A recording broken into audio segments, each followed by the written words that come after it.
Wah. Yippee!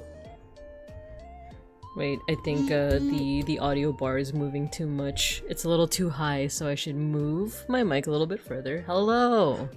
Hello, I just did my vocal warm-ups, cause we be yapping today. Hello everyone. Hello. Hello, I was in the middle of doing my tongue twisters too. Doing my, let's see, imagine an imaginary menagerie manager. There you go. There you go. Happy Friday, you guys. Hello, hello. I saw you guys just yesterday. We were playing some Call of the... No, not Call of. Case of the Golden Idol. But now we are appreciating some art. Hello, hello. Let's scroll up and see who we got here. Who we got here, Matthew, hello. Before I even clicked start streaming, you were there. Hello, hello. And then Seribot, our rock. Matthew, you got your sticker. Shiopi, you got your sticker. Folk, you got your sticker. Get your stickers, everyone. Get them while they're hot. Harpsichord Enjoyer, hello. You got your sticker. Beeplebees, hello. You also got your sticker. Sneef, Snorf. Sniff. Sniffer. Howdy, Binka and Cubs. Hello, hello. Shiopi, hello, hello. Welcome, welcome, you guys. Yeah, I was doing my due diligence this time. I was actually doing my vocal warm-ups. And now I'm doing my tongue twisters. There's a bunch that I'm familiar with, but I haven't done in a while. I Googled vocal warm-up tongue twisters, and it led me to a new site. Sniff of the stickers, exactly. led me to another site. Like these are specifically for actors, I guess. You know what? Let me put on my tracking. Let me get my tracking ready and we can do them together if you guys want. Because I was like, I feel like I've just Googled tongue twisters instead of just like, you know, specifically for like public speaking in my case. Well, would you call this public speaking? All right, my tracking is up. Let's get to class. Hello everyone. Oh no, my model's already choppy. Wait, let's recalibrate so that I'm looking frontally. Ready? Sometimes I need to recalibrate my tracking so that when I'm looking straight on, my model is actually looking straight on, and when I look over here, I'm looking over there. When I'm looking over here, I'm looking over there, right? Otherwise, if you don't calibrate your tracking, you'll be looking frontally, but your face will be like this, right? So just something to know about. But hello, it is me, Babinka Bear, your local Sun Bear art history teacher, educational streamer, and eggnog enjoyer. Look, I am balancing it on my head. Isn't that impressive? Look, even when I it sticks, you know? The eggnog is sticking on my head. Let's play a little bit of Lady Gaga while we yap a little bit. How's that? Some of her new album, Disease. Abracadabra, abracadabra. Now you just need 2 tea lights on your hand. Yeah. Oh man, I had that outfit on my old PNG, but I need to remake it for the new PNG. My little like Filipino dance, right? See, I can do it. But yeah, hello, how you guys doing? I'm excited to appreciate some art for today. As you can see on the board though, we are going to start off with some food guesser, before we get right into the art appreciation, because we actually just have 5 pieces of art to appreciate for today. So depending on how much energy I have, I might be able to take on more, but that's not a guarantee. It's not a guarantee. Yeah, I was doing some tongue twisters. Let's see if it'll share the right window.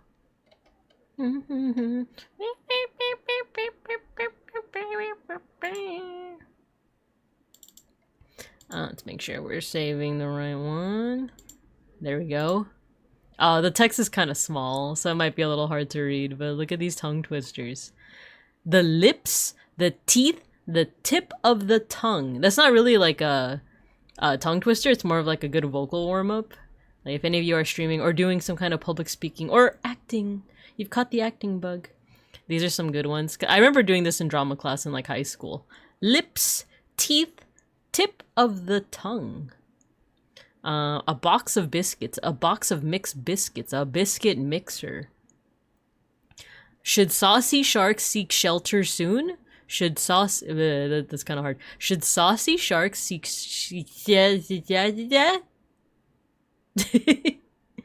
not Scrandal or judging the British? Nah. I feel like that's well, it's not like any VTuber like owns the concept of warming up with Scrandal, but I associate that with like Owen, right? Like I know he sometimes does Scrandal. Same with Sklimbo. He does both Scrandal and Food Guesser, which is why I'm stealing the Food Guesser thing.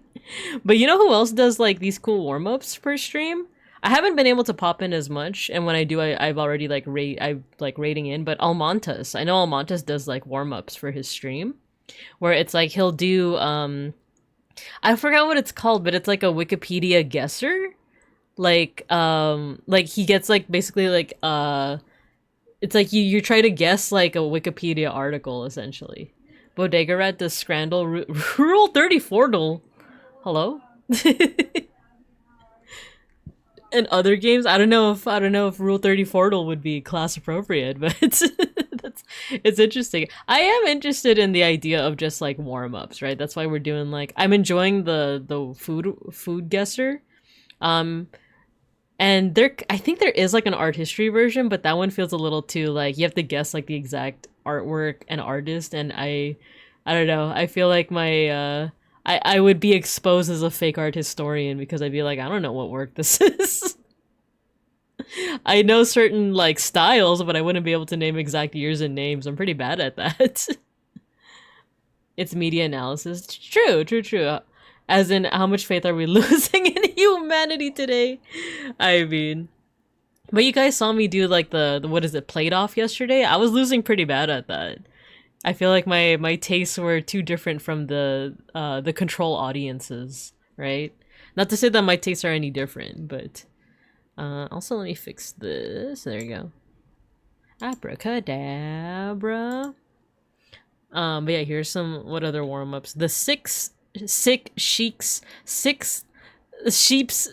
Oh, that one's actually like really hard for me. This one. The six sick sheep's sick. She sits and shines shoes, and when she sits, she shines all day. That one's not too bad. A skunk sat on a stump. The skunk thought the stump stunk. The stump thought the skunk stunk. That one I remember from high school, actually. Sister Susie sewing shirts for soldiers. Such skill at sewing shirts, my shy young sister Susie shows. Some soldiers send epistles saying they'd sooner sleep on thistles than short serge shirts for soldiers. Shy young sister Susie sews. Sister Susie went to see the sea, you see. The sea she saw was a saucy sea, a sort of saucy sea saw she. That one, first try. Abracadabra, abra unana. In her tongue she said, death or bink tonight. Abracadabra, abracadabra. It's its own tongue twister, isn't it? Let's see. Chris B and BL mentioned? BL mentioned?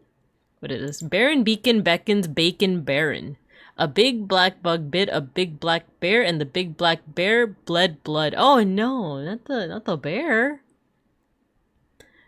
Oh, this one I remember from high school as well. Betty bought some butter, but she said the butter's bitter. If I put it in my batter, it will make my batter bitter. So she bought some better butter, put it in her bitter batter, and it made her bitter batter better. First try. What is this? Consonants and vowel shadings. I carried the married character over the barrier. The foreign authorities put Dorothy in the orange forest. The Leith police dismisses. What is that? Dismisseth.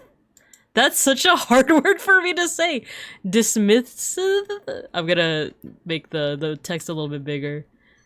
How would you say that? Is it my accent? This part is like particularly hard for me to say. The Leith police dismisseth us, and that sufficeth